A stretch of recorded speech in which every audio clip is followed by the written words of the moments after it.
so you want to start a clothing brand. Design a hoodie, put it on a website, watch the orders come in. A shirt that costs you $12 to make, you sell for $60. That is not a small profit. That is a margin most industries would kill for. 80% on paper, before you have spent a single dollar on anything else. And that number is real. It is also almost completely useless because it is measuring the wrong thing. Here is the actual shape of the business. In direct-to-consumer fashion, brands reported average gross margins of somewhere between 65 and 75% in 2023. Sounds incredible. But once you strip out everything hidden underneath that number, net profit margins for most of those same brands fell under 10%. Some never got there at all. So here is the real question. If the markup on clothing is this generous, why do most new fashion brands go bankrupt within 3 years of launching? Look at the two ends of the spectrum.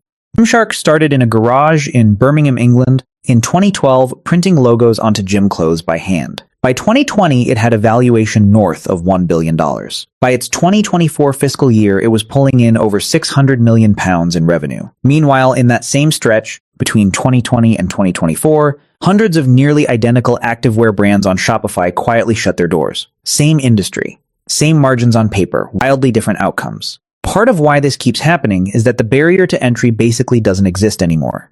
Shopify and TikTok let anyone open a store in an afternoon. In 2022 alone, over 1.7 million new clothing stores launched around the world. Most of them never crossed 100 total sales ever. First-time founders make the same mistake almost every time. They take the cost of the product, they take the retail price, they subtract one from the other, and they call that the profit. That number is fiction. The real business lives entirely outside of it. So where does the money actually go? The hoodie that quietly costs 3 times what you think start with the $12 hoodie. Made in a factory in Bangladesh or in Guangzhou, China. $12 landed cost at the factory gate. That's the number every new founder falls in love with. But the hoodie doesn't teleport from the factory floor to your customer's doorstep. It has to travel, and travel is not free. Ship it by sea, and you're paying somewhere between $4 and $6 a unit with a transit time of 20 to 40 days. Need it faster? Air freight will run you $8 to $15 a unit, sometimes more, depending on how badly you need it and how much everyone else needs cargo space at the same time, then it hits the border. The United States charges import duties on apparel that range from 16 to 32%, depending on the fabric. On a $12 hoodie, that's another $3 to $5 gone before it's even touched a warehouse shelf. Speaking of the warehouse, somebody has to store this thing and pack it when an order comes in. Third-party logistics companies, the kind that fulfill orders for small brands, charge on average $2.50 to $5 per unit for storage and fulfillment combined. Then the sale happens, and even the moment of getting paid costs money. Stripe and most payment processors take 2.9% of the transaction plus 30 cents.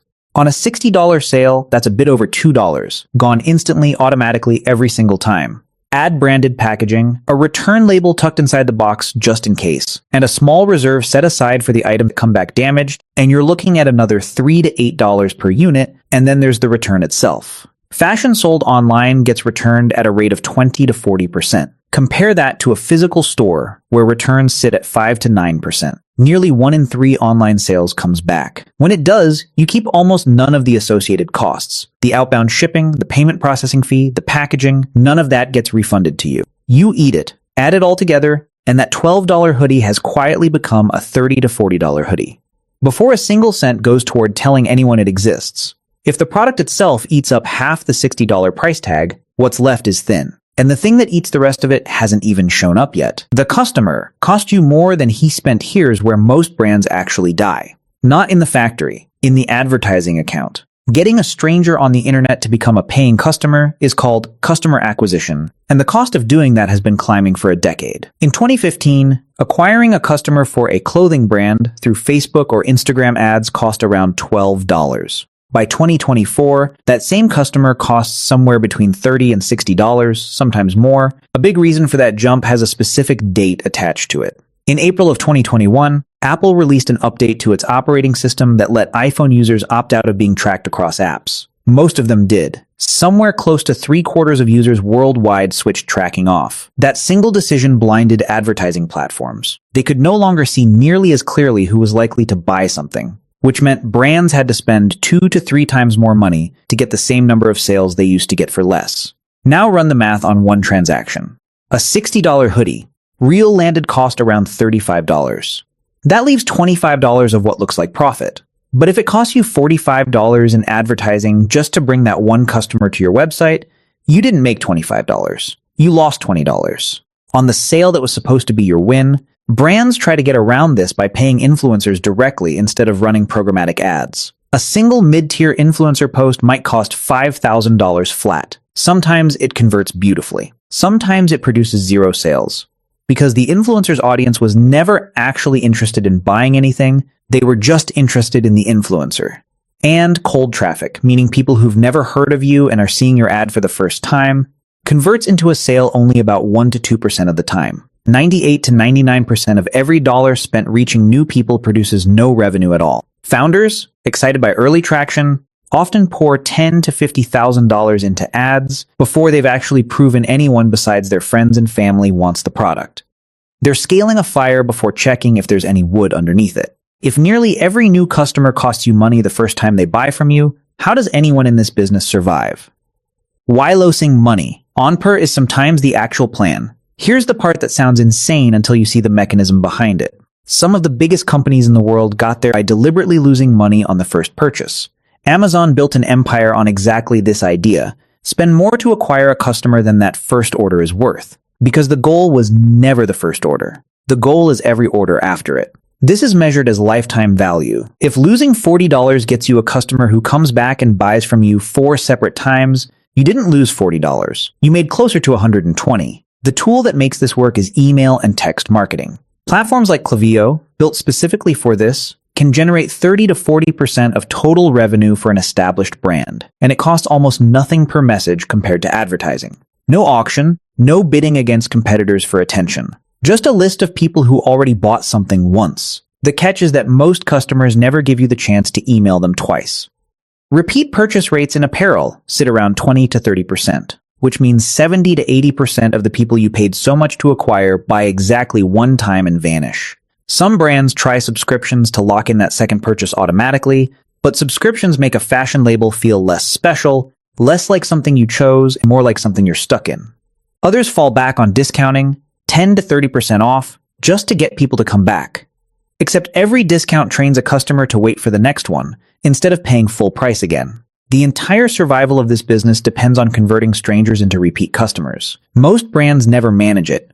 If loyalty is really the only path to profit, why do so many brands struggle to earn it? The brand that costs more than the product inside, because nobody is actually buying cotton.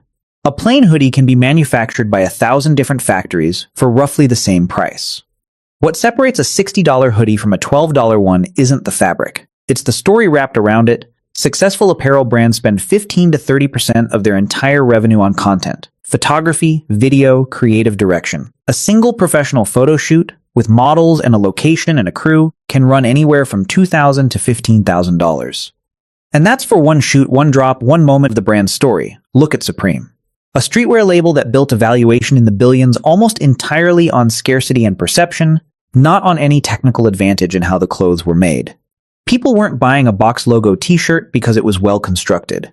They were buying belonging to something. This creates a strange paradox.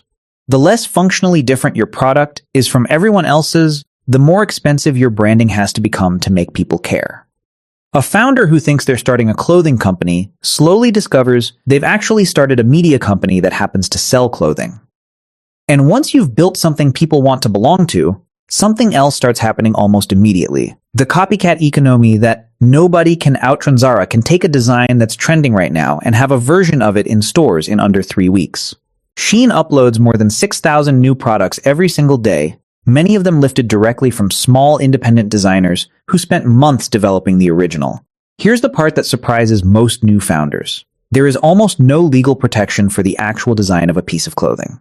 In the United States, clothing is treated as a useful article. Its main purpose is to cover a body, and functional objects generally can't be copyrighted. A landmark Supreme Court case, Star Athletica versus Varsity Brands, decided in 2017, drew the actual line. A graphic on a shirt, a printed pattern, an image that can be protected, the cut, the silhouette, the shape of the garment itself, that cannot. So a trending piece from a small TikTok brand gets copied and mass-produced within 2 to 4 weeks. Prices on the copy drop instantly because the copycat never had to pay for the original design work. the photo shoots, the months of testing. The original brand is left with two options: discount to compete or watch the moment pass them by. Even a genuinely successful design usually has an active shelf life of only 3 to 6 months before the market saturates with knockoffs. The better a product does, the faster the copies arrive. If originality can't protect a brand, something else has to. But before we get there, there's a much more mundane threat that kills more brands than any competitor ever will. The entity gamble that drains the bank account. Before a single sale, factories don't make one hoodie at a time. Most require a minimum order, usually somewhere between 100 and 500 units per design, just to make it worth running their machines. Do the math on something small. 300 hoodies at $12 each in factory cost. That's $3,600, paid up front, before a single customer has clicked buy. Now add multiple sizes and colors because a customer expects options. 3 colors, 5 sizes, 300 units minimum for each combination, and you're suddenly looking at 4,500 units and $54,000 in locked-up capital, sitting in a warehouse waiting to become cash. If those hoodies don't sell the way you predicted, you can't just wait them out. You have to liquidate, often at 50 to 80% off, just to get some of that money back and free up space and cash flow. This exact scenario played out across the industry in 2022. When brands ordered heavily to meet demand they expected to continue from the pandemic years, and instead found themselves sitting on warehouses full of stock nobody wanted anymore. This is why cash flow, not profit on paper, is the single biggest reason clothing brands actually fail. Some founders try pre-orders to avoid the risk entirely, only taking payment once they know how much to make. But that shifts the pain onto the customer, who now waits 2 to 8 weeks for something they already paid for, which quietly erodes trust in the brand. One miscalculated order, in either direction, can erase months of hard-earned profit in a single season, and if you do manage to survive all of this, and the brand actually starts to grow, here's the twist nobody warns you about. Growth is where most of these businessnesses actually break. Going from 100 orders a month to 10,000 orders a month doesn't make the business 10 times harder. It makes it exponentially harder, because every system that worked fine at a small scale starts to buckle. At 100 orders, one founder can personally answer every customer email. At 10,000 orders, you need an entire team just to handle questions about sizing, tracking, and exchanges. Returns, which were annoying but manageable before, now become a genuine logistics operation, with reverse shipping and inspection costs eating directly into margin on every single item sent back. Advertising gets less efficient too, not more. The audience most likely to buy from you gets exhausted quickly, and platforms are forced to show your ads to people less interested, which pushes acquisition costs up even as you spend more. And all of this sits on top of a supply chain that can be disrupted by something completely outside your control. A delayed shipment, a congested port, one event nobody predicted. The uncomfortable truth is that plenty of brands are quietly profitable while small and start losing money the moment they try to scale. Growth doesn't fix weak points in a business. It finds every single one of them at the same time. The moment the whole system nearly fell apart in 2021, the global shipping system came close to breaking entirely. The cost of a standard 40-foot shipping container from China to the United States, which had sat around $1,500 to $2,000 for years before the pandemic, spiked past $10,000 and on some routes climbed well beyond $20,000 at the peak that September.